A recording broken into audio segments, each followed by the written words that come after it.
My Aunt Nancy, during her school years, lived with her sister Aunt Olivia in a small apartment in a suburb of Orlando for a long time. Money was tight, of course. Aunt Olivia worked part-time as a waitress at a local cafe, often staying late and returning home at 2:00 a.m., and she had to be home by 2:00 in the morning. It took Aunt Nancy a long time to get used to the fact that she was often alone. She found the new apartment unsightly and intimidating. The yellow wallpaper in the kitchen was annoying. The old balcony was covered with crumbling paint, and the flowers on the windowsill had long since withered and still hadn't been thrown away.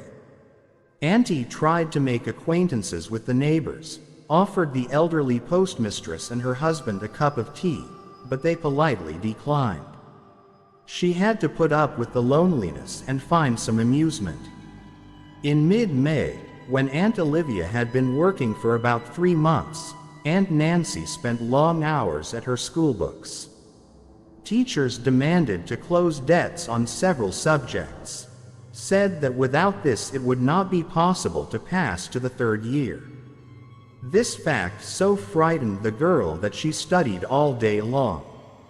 One such evening in May, after several hours of study, Aunt Nancy put the potatoes on the boil and went to do the laundry. It was still a long time before her sister returned. She usually didn't get home until midnight, and it was only 10 o'clock.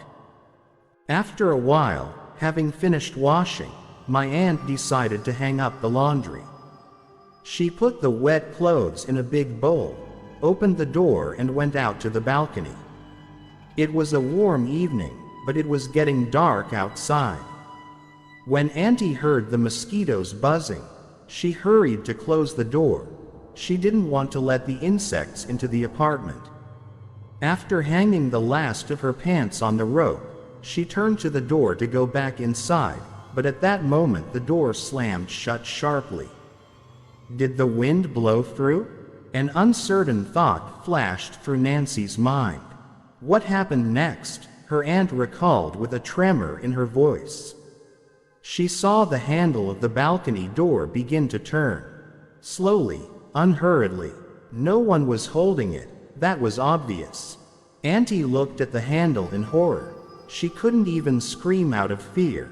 She just watched silently, feeling her legs trembling. Mastering herself, she approached the door, looking in through the glass.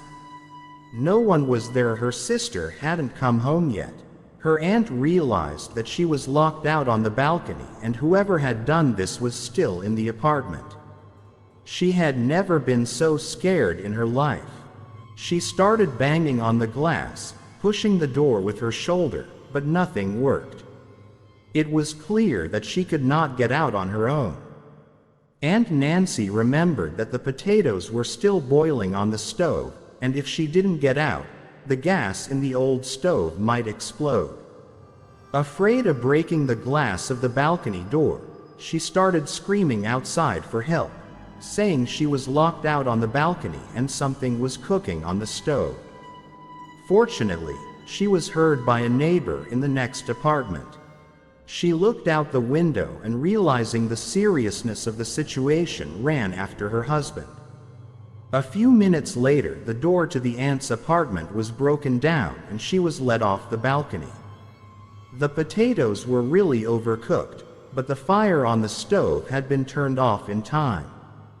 The aunt could not explain to the neighbor and her husband how she had found herself locked on her own balcony, only saying that she did not understand how it happened.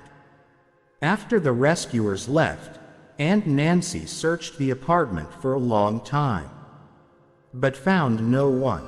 Then her sister came home from work. When she saw the broken door, she ran up to her aunt and hugged her and said she thought they had been robbed. After listening to the story, Aunt Olivia was even more frightened and confessed that she had long thought their new apartment was strange, but she could not explain why. The sisters fixed the door themselves, contacting the landlady and announcing that they were going to move out soon. The 3 days they spent looking for a new place to live were filled with constant fear. And they were even afraid to go near the balcony. After that, they never returned to the house, but found a new apartment in another neighborhood closer to the university.